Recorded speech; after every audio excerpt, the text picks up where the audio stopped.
groups of people that were just kind of embodying the same spirit of, man, what are we really fighting over? Like, there's justice, there's right in the world. There is.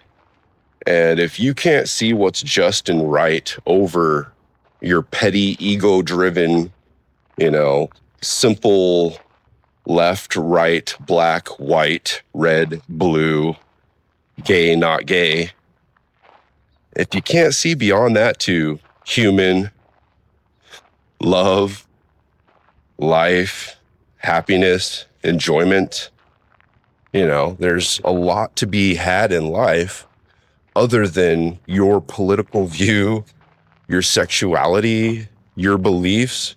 My God, is it only about you people? I mean, there's a whole other world of things out there. There's animals and plants. And then in the spirit, there's a spirit in everything, in all of us. And there's good and evil in all of us as well. It's a choice. Which one we feed? Which dog do you feed? Do you feed your black dog or your white dog? Do you feed the good or do you feed the evil? I like to feed both of them. I think they're both necessary. And sometimes I need my evil dog. I need it to act sometimes. It does a good job in certain situations. It's the right dog for certain situations. Most of the time, I need my good dog, my sheepdog. Because my sheepdog's going to do what I normally need done in a daily life, I need that protective sense, that I got your back. I got the right on my side, I've got the goodness and graciousness and love in my heart on my side. But then in other times, there's a time when that wolf is the right dog. The wolf in sheep's clothing, right? The wolf in sheep's clothing. Well, sometimes it's a sheepdog in wolf's clothing, right? I mean, every once in a while it's that. And I want to say that's what this shirt's about. That's what it was originally meant to represent.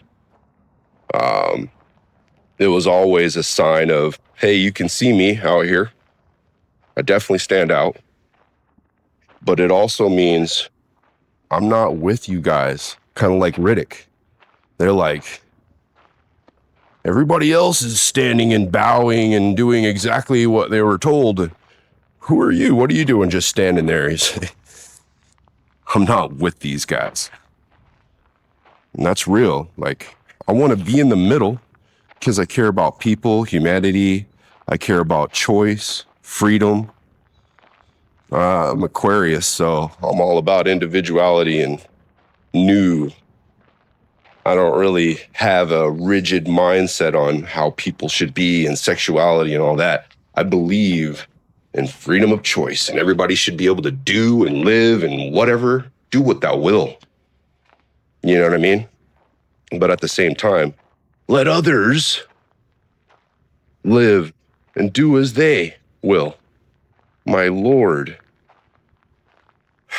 It's the ego-based self-worship in this world right now that's driving this ability to look at other people as things.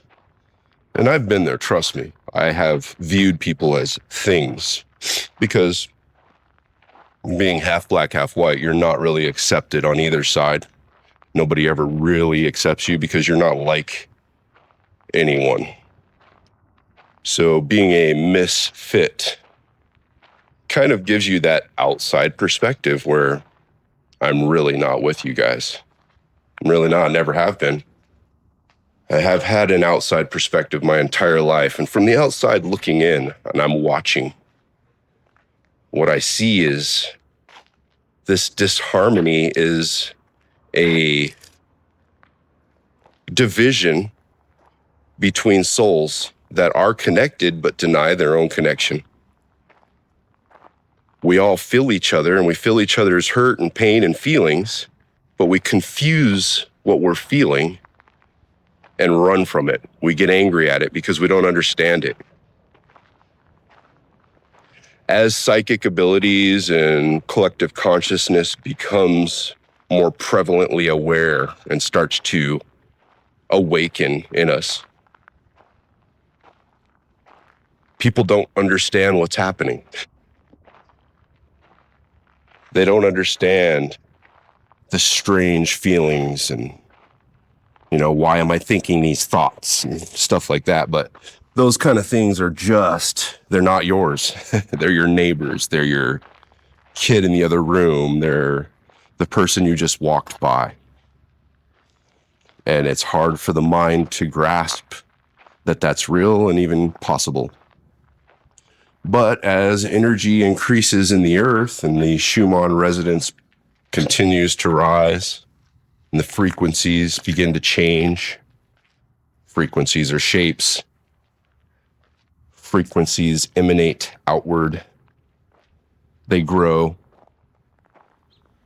Each frequency has a different function, like keys unlocking doors.